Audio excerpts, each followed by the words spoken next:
Hey, this is Michael Anthony from Van Halen, Chickenfoot, The Circle, you name it. I played bass with them. Anyway, I got off my bus so I could get on this bus. So why don't you get on the bus? Hello, my name is Tommy Aldridge, and been in the contemporary rock music business for, well, longer than I'm willing to admit.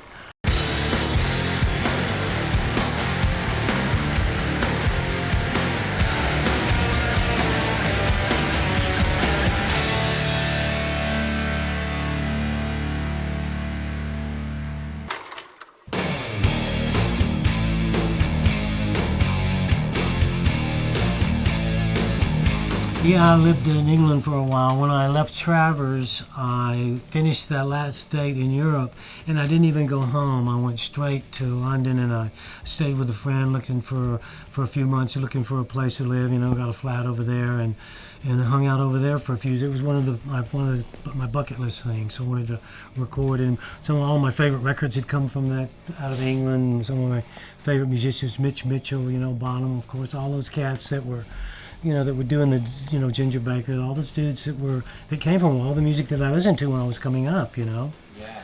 And that's when I met Gary Moore. Yeah. And Gary had signed a deal with Jet Records. I didn't know of Jet Records, even though I'd vaguely heard of that label. But it was during that rehearsal time when I was working with Gary that I heard of Randy Rhoads.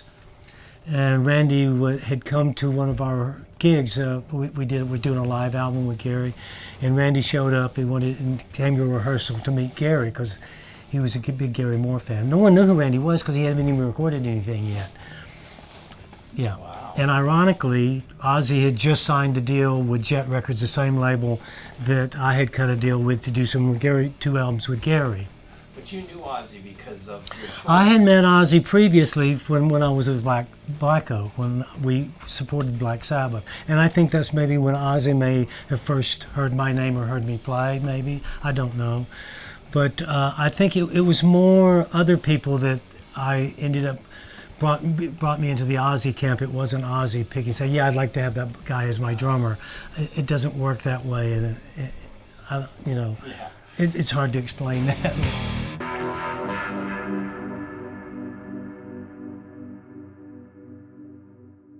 I had heard previously that when I was working with Gary, I had a meeting with Don Arden at Jet Records. Don, just Sharon Osbourne's father. Yeah.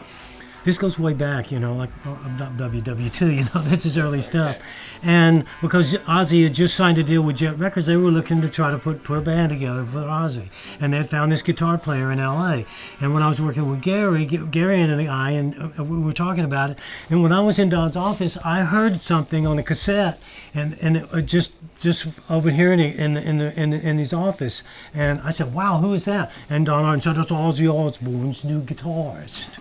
And I said, wow. There was no vocals or anything. It was just a rough guitar. It sounded like a rough demo. Yeah. And I said, whoa, wow. Well, I'd heard Randy's playing before I'd ever met Randy, even though he'd never played on any records up to that, any big records. I don't know if he'd done anything with Quiet Riot. They plucked him out of early Quiet Riot off the Sunset Strip, you know, some guy. And he somehow ended up on the short list to come over and hook up with Ozzy Osbourne. Was going to come out of the you know, out of his forced to retirement, right, and put a band together. Well, funny enough, I was working in the studio with Gary, and I heard John Sykes, who was playing with the Tigers of Pantang. Yeah. John Sykes was on that short list too, to possibly be working with Ozzy Osbourne's new up-and-coming band. John didn't take the gig and chose to stay with the Tigers of Pantang, and ultimately leaving and joining up with David to join Whitesnake. But when I was working with Gary, I'd heard about John Sykes, and anyway, through that connection with Jet Records, they were calling and they were offering people the same, even though I was involved with Jet Records initially, through Gary Moore, who was signed with Jet. They were still looking for guys to join up with Ozzy, so they were extending offers. Really, it was strange because they were extending offers to guys that they'd just offered that were working with other artists, you know, on the same label. Right. So I thought that was a little strange. But anyway, that's when I met Randy. He came to our show to hear Gary and so forth and so on. Yeah.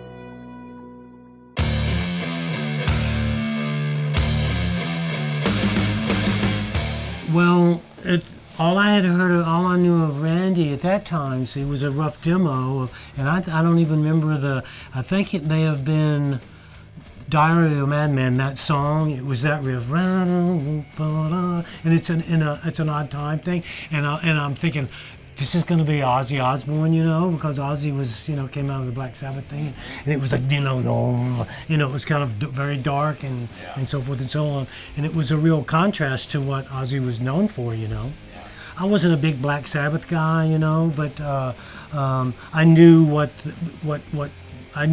that music was. Of course, you'd have to have been, not in the music business, not be aware of that band, and have played gigs with them and supporting them. It was just very, to me, I was just looking for something more up. Because during the time that I was working with Gary, still, just before I left to come back, I had a meeting with Don Arden, and he played some music. He said, "Tom, I was in there about some Gary Moore stuff and another other project that he was talking to me about, and he played some stuff for me, and it had no vocals on it, but it was well done."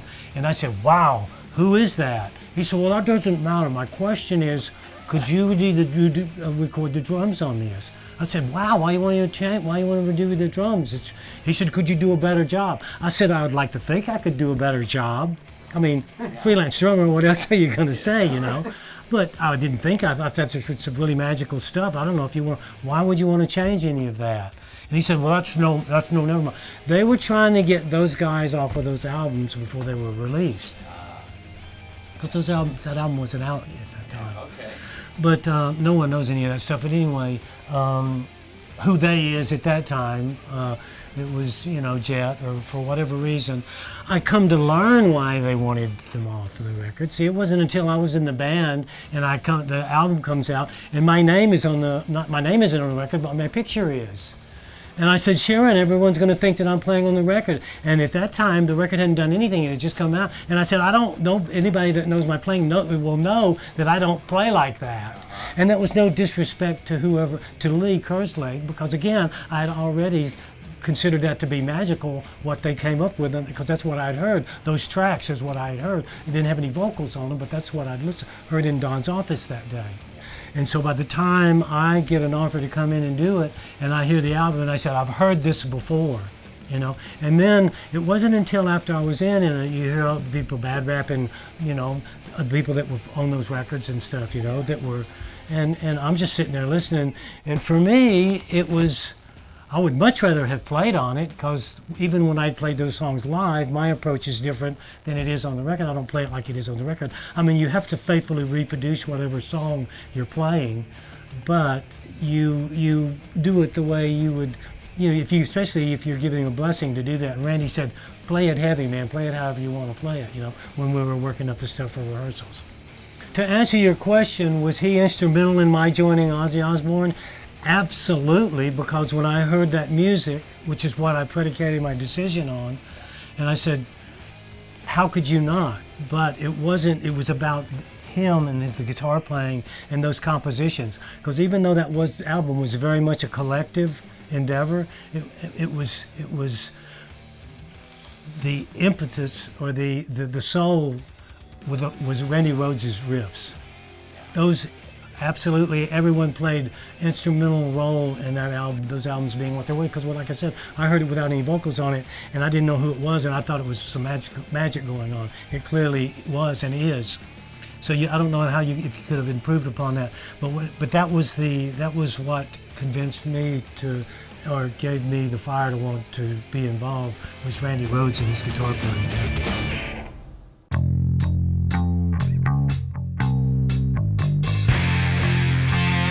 Yeah, and Rudy came in through Randy's endorsement as well. So Randy was the one that was doing those very much behind the scenes, because Randy was at that time, no one knew who he was. He wasn't who he is now, because those records weren't doing anything, hadn't had a chance to do anything yet. They were still very early in the release, and there had been no real touring to speak of. So Randy was just this really humble, always up until the last breath he took. He was just the most humble guy you'd ever meet. I remember the first rehearsal when I met him, after having met him because I didn't know he was playing, and then when he came to the show, the Gary Moore show, he was a big Gary Moore fan, and he was gobsmacked by being in Gary Moore's presence, and rightfully so. I mean, anybody that plays guitar, especially a Les Paul, is gonna be crazy about Gary Moore. He's the cat, one of the cats, But then I had a picture and a sonic image of who he was. And then he was just not this little diminutive kid, but this huge Goliath of a guitarist, So just in that short amount of time, And so after the first rehearsal, we'd be jamming around and stuff, and I complimented him on his playing, and he literally blushed. He was embarrassed.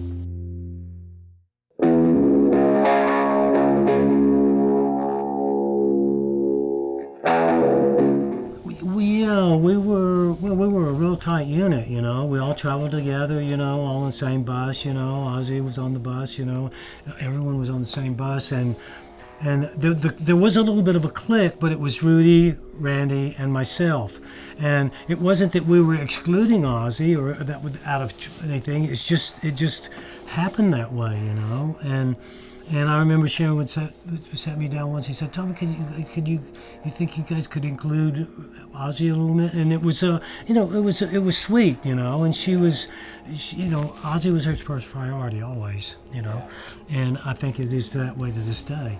But and that's commendable, to have that kind of commitment from someone, not only your manager but your significant other, Anyway, we weren't doing it intentionally. It's just he had his struggles, We wanted to play music. We'd go to sound check. Cause our heaven on earth every day was going to sound check, because we could jam and we could do stuff, and not be constrained to whatever, We'd do a couple of the opening tune or whatever, and then we'd jam, And we just that's what got us through it, because there was a lot of drama going on, We all have our struggles. Ozzy had his struggles, and they kind of permeated the entire atmosphere, What kind of drama? Well, I don't want to throw any under the bus, Ozzy had... You're on the bus. Let's throw someone under the bus. Come on. I'm on it, and I don't want to throw anybody under it. I'm grateful for that opportunity. I'm thankful to Ozzy for that opportunity. I'd be remiss, not to be so forever grateful to Ozzy Osbourne. He's played a big role in the longevity and the success that I've enjoyed in my career. Sure. So I'll be the last one to talk to shade Ozzy Osbourne. It was just tough, and the issues that I carry or whatever struggles I was having, I try to keep them to myself, and keep them off the stage, and my work is very physical. I couldn't stay up all night chasing women, I had to go to bed sometimes so I could be responsible the next day on my instrument, Yeah. And we prioritize things, especially as you get a bit older and a little bit more responsible and have a little bit more understanding and grace. Your extended grace, so you try to return grace, all that, and be a decent human being. And when you're working with the people, with the likes of Randy Rhoads, when you're around that kind of supernatural, I don't know how to describe it. It's supernatural. It lifts you up, and you forget all about all the the crap that's going on, and people fighting in the bus, and having knockdown drag-outs or whatever, the marital disputes or whatever, because you're it's like the yin and the yang. You're so happy, to go down the hill. You don't mind climbing up it the next day, for the descent. Oh, the descent is fun, but you got to get up to the top of the hill to enjoy the descent.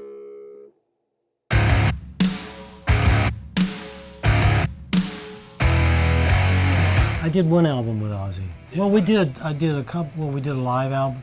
I did a few albums that were associated with Ozzy, but one was the tribute album, which was Randy was on. Yeah. That was a live album that was recorded in Montreal, Canada. And I remember going into Wally Hyder's mobile unit that they used to record it with Randy and Rudy, and we sat there, and all three of us were bummed. Randy was so bummed with the way he played that night, and he said, "I hope I never have to hear this again." Oh, wow. Yeah, that was one of the things. And it ended up being, the tribute album to Randy Rhoads. I mean, and there's so many unfortunate things with Randy being gone that there's so little video footage of Randy, just that thing we did. And it was at like 7:30 in the morning. We were supposed to lip sync to the recording. Ended up doing it live, And that's really the only real footage of Randy where you get to really, and it was early in the tour, another instance of that, where the cameraman is on Rudy while Randy's playing a guitar solo. All these people now want to murder Rudy because they think Rudy is somehow responsible for the camera not being on Randy during his solo. Randy wasn't the Goliath that he became at that point because it was early in the very first tour. And people want to kill me because I took Lee Kerslake's place. I didn't have anything to do with it, Yeah.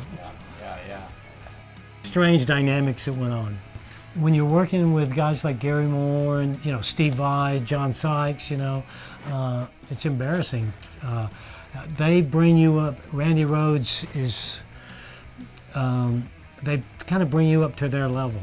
I don't know how to describe it. It's kind of like a supernatural experience, here but not here, It's inspiring, right? Oh God! Can you imagine how when we jam on some things at soundcheck with Randy, and he would come in with a riff. Randy Rhoads was so full of information.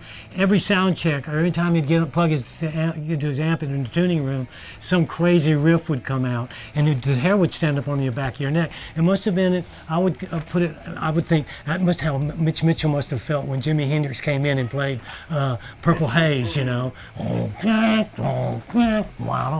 Mitch goes, yeah, let me, jumps on the drum kit. The drum part is built in, or how John Bonham must have felt when Jimmy Page goes, ba-na-na-na-na-na-na-na, communication breakdown. The drum part's built in,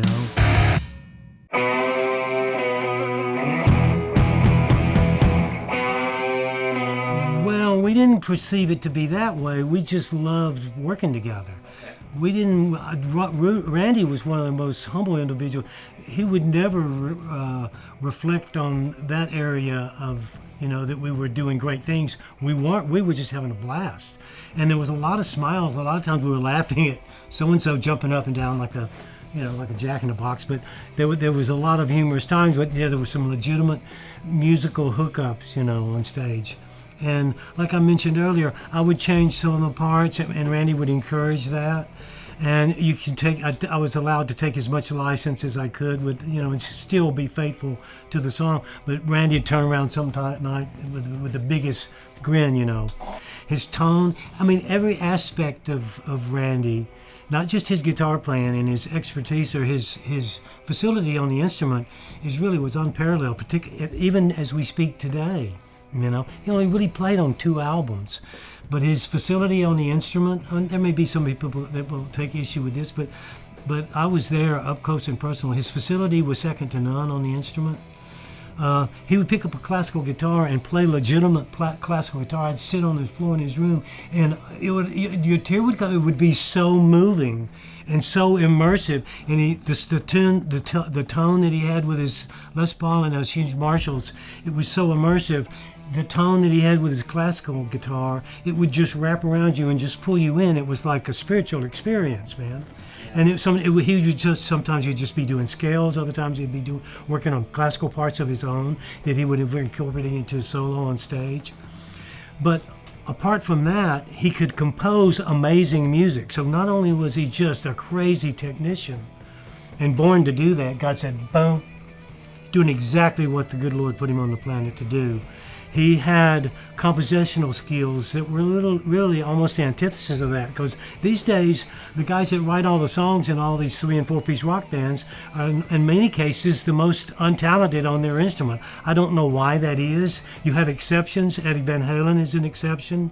Incredible technician, incredible composer. Eric Clapton in a little different, genre, blues. Gary Moore, great composer. They write great music and they play incredibly improvisationally motivated solos are generated and within that same composition. Those 2 attributes I've learned from a guitar playing perspective to be almost mutually exclusive. Randy was at the very top of that food chain. And then you get to hang with him and his sweetness and his personality trumped all that other stuff. Yeah, wow. It's like all the above, And I've found that with really, really talented and blessed people, that they really know where it came from. Because even though Randy was very diligent and he was very dedicated to his craft, he knew that he was blessed. And when you're around those kind of people, you take advantage of it. And it was just such. When I say it was a high water mark, not just from a musical perspective, but from every perspective, as a human being, as a bandmate, as a friend, as someone to sit down and have dinner with. Funniest guy you could ever hope to have a conversation with, and just so dedicated to his craft and so full of information. What he had coming down the Pikeway was so much bigger than anything he had recorded to date.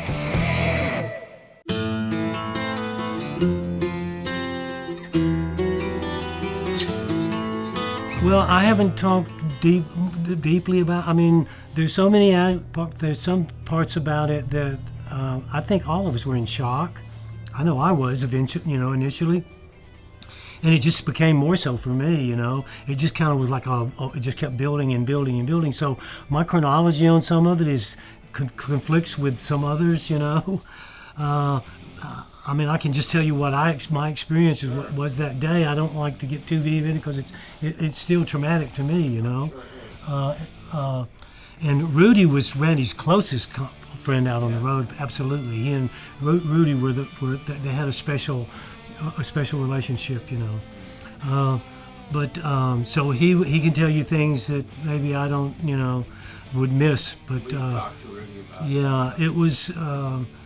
Well, I was on the bus and we'd been traveling all that night, and there was some mechanical issue with the bus. So I think the air conditioner wasn't working. We were coming into Florida, and it was very warm, so it was uncomfortable on the bus. And the gentleman that was driving the bus, who was also a pilot on the side, or had been previously, didn't know a lot about. I would hang with him, sitting next on the co-pilot's bus sometimes at night, before I'd get tired and go to sleep. And he was an okay guy, I knew that he wasn't unassisted, driving 6 and 8 hour drives and stuff like that. And back then there wasn't a driver's log.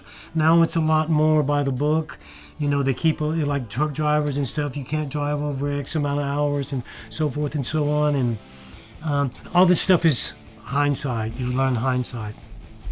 But there were some things going on that just shouldn't have been going on. The last thing Randy said to me, I was laying in my bunk. I was awake because the plane had already gone up one time. He'd driven all night. Andy, the bus driver, and then he was going to take guys for a little joyride. Last thing I want to do is get on a plane unless I have a ticket and I have to go to the next gig. Because I spent all my life on an airplane or on a bus. The last thing I want to do is go for a joyride in a bus. The only time I want to be on a bus is when I'm doing an interview or when it's rolling, because I'd spend all my time on buses, so I wanted to be rolling, Be that as it may. The last thing I wanted to do was go for a joyride on the plane, but I was awake because I heard the plane, John Erie had gone up on his own and flown around to take some aerials. They landed, and I remember Randy sticking his hand in my bunk and tickling me. He said, "Come on, T, hey, come on, let's go for a joyride." And I said, "No, Randy," I said, "he's been driving all night. He's got no business flying anyway." And I said, "I don't want to get on an airplane." It was like, 7:30 in the morning. And it was starting to get hot in the bus because the AC wasn't working, I think. It was early in the morning, 7:30-ish, something like that. And then I hear the plane, so I get out of my bunk, and I'm still half asleep, and I'm trying to make a cup of tea, and I'm leaning against the wall, and boom, like that, and my tea splashes on me, and I smell the smell of fiberglass. The top of those buses at the time, they weren't Prevost. They were made out of fiberglass. There was a big gaping gap right on the opposite side from where I was standing. And I didn't know it at the time. I didn't know the plane had hit the bus at the time. And there's a lady screaming in the doorway of the bus, which was open. It was Andy, the guy who was flying the plane. It was his estranged wife. And she's screaming, they've hit the bus. And I had hot tea splash on me. And there were still people, Ozzy and Sharon were still in the back of the bus asleep. And I didn't know what happened. The bus went like that, and I go run. She's screaming. I go out run, and I'm thinking, well, I'm starting putting one and two together. The plane has hit the bus, and I'm standing there, and I see the hole in the bus, but I can't see an airplane anywhere. And I say, where? And so I run around the front of the bus, and there's this kind of an antebellum home. The bus is parked here in this kind of cul-de-sac driveway, and the bus is parked here. And there's a home back there. When you got on the bus, you couldn't see it. All you saw, because they're a double-decker bus, all you could see was the bus. It wasn't until I went around the front of the bus that I saw the house there. And I smelled something, and all of a sudden I see this big cloud of black smoke coming up. And it didn't seem like it was at the house. It was on the back side of the house. And again, you couldn't see where it was coming from because the house was blocking it. And I think I opened the front door, and then there was a guy there, and an elderly gentleman, I think this is what I recall, that he was in his underwear. And I said, your house is burning, you need to get out. I said, I think you need to get out of the house. And I ran out and ran around to see if the plane was around. I was still half asleep, you know. And I run around and I see fire in the garage. It was the garage door was up, and there was fire, and it just detonated. And it looked to me like the tail was first. It looked like, I didn't know it at the time, but it looked like, I didn't know that the plane, I didn't know any of the mechanics of it. It looked like the plane was tail first, had gone through the roof of the garage and was tail first and sticking out in the garage. That's what it looked like. And then it just burst into flame. And then I realized what was going on, and I didn't know who was in the plane at that time. And it wasn't until I come around and Don Airy told me that Rachel, our wardrobe lady, who was Sharon's maid when they lived in England, and you know, she was in her mid-50s or something, early 60s. She hated flying, and she had a heart condition. I couldn't understand why in the world would she be on that plane. She hated to get on planes when she had to, you know. And then the house burned all the way to the ground because this was out in the middle of kind of a rural area outside of Leesburg, Florida, and it was on a landing strip where the buses service center for the company that owned the buses. This is where we were. There was a little landing strip there. That's where the plane came from. And then the shock started. Well, I think I was in shock. It wasn't, and all I could think of, all of a sudden these scenarios keep popping up in my head. Rock and roll band dies in plane crash, and drugs and all this. Randy didn't do drugs. We didn't do. There were no drugs involved in any of the passengers. I can tell you that. And so, but I can hear the headlines in Florida, particularly because you get further south in Florida, Miami, all this place is rock central. I mean, Floridians, there are no greater rockers in the world than Floridians. But I grew up playing in Florida when it was very redneck, you know, almost like what was it? That the motorcycle movie back in the day with. Easy Rider. It was a very Easy Rider kind of life. You wanted to get your butt kicked with long hair, go speeding in Florida, and the Florida State Trooper pull you over, you're dead. And I can just hear their headlines. And then we didn't have cell phones then. We didn't have I think maybe Sharon had a cell phone, but that technology wasn't like it is now. And we were out in the middle of nowhere. The house burned all the way to the ground. And there were no fire hydrants because it was in a big field, at the end of a small landing strip. And by that time, it starts getting really, really hot. Florida is humid. It's 95 degrees and 110% humidity. And they come and pick us up. My family didn't know what had happened. It had gone out on the UPI. Ozzy Osbourne's bandmates die in plane crash. My parents are having a nervous breakdown,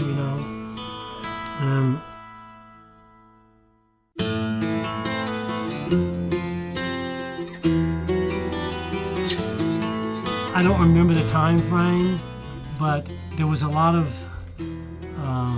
confusion, and Sharon wanted to keep the momentum.